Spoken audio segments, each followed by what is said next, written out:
Chappie, you are conscious.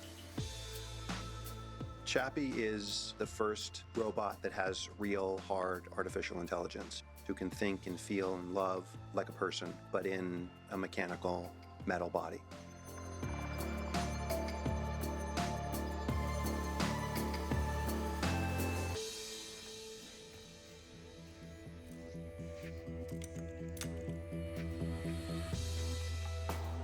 Neil is really interested in artificial intelligence and the way that it's going to define the future.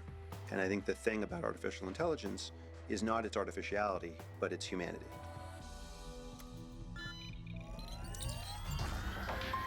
The world definitely has robotic systems currently that can learn. And they learn fast and well. As far as the free thinking is concerned, that's a leap which has yet to occur.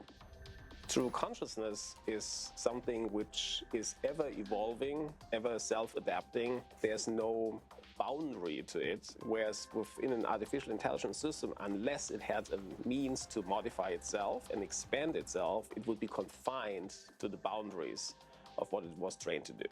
When we create these robots that can perceive feelings, or they can mimic us, or they can make decisions based on rigid rules that we gave them, we don't know enough about ourselves to make the determination on whether or not this machine actually is thinking for itself or whether or not it is consciousness. We're finding out more and more that we're all machines, all of us. Everything that happens in our brains, everything that we think, everything that we feel is a result of our makeup and the things that are going on inside of our heads.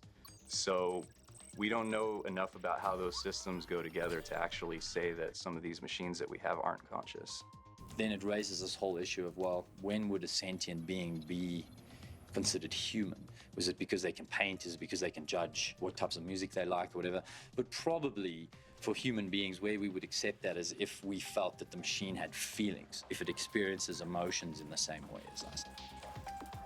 A sentient machine gives us a lot of opportunities to explore space, to explore our own world, since we don't even know what most of our world looks like down at the bottom. It gives us a lot of opportunities to take humans out of harm's way. It gives us a lot of opportunities to find out a lot about ourselves. It opens up a lot of doors for what we can do, especially if we can create something that's sentient, that is cooperative. A sentient or conscious system, it would make its own decisions. We would not necessarily understand how it came up with the decisions, and it may not have morals, ethics, things which we adhere to by and large as humans. These are things of the future that we're going to have to face, and it seems that very few people are having the conversation. We're just blinded by the technology and the ability of these things. So, great, let's have artificial intelligence, let's have this very efficient, but who's creating it? Who's controlling it? Who's making money from it? I have a robot that is indestructible, that is operated by a thinking, adaptable, humane, moral human being.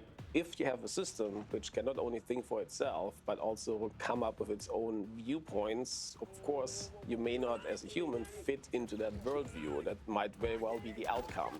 A robot can do things that are either good or bad, but we all have to remember that we're in absolute control over the design process, at least. We created these things ourselves, and we have the ability to step in at any time and say, this is not where we want to go with it, or this is where we want to go. So anything that happens is a result of some decision that we made at some point in time. When Neil was building the character, both on the page and in performance and in rehearsals with Sholto, it was all about finding the moments, the emotional human moments that define this robot.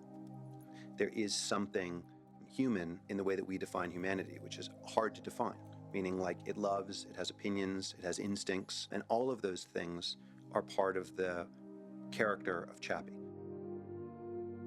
It's just a temporary body, Mommy. You don't have to go to the next place. It's hard to say whether or not a robot can achieve consciousness in a way that would satisfy us, mostly due to the fact that we don't really understand what gives rise to what we perceive as consciousness in ourselves. the way AI for the last 50 years or so has operated is not the way we pursue true autonomy or consciousness. There needs to be what we would call a discontinuous transition, meaning it's not an incremental improvement, it needs to be a disruptive jump, a leap. I think within our lifetimes, we should be able to see something like that. So I kind of wouldn't want to necessarily pin it down, but within the next 10 to 30 years, we'll have it.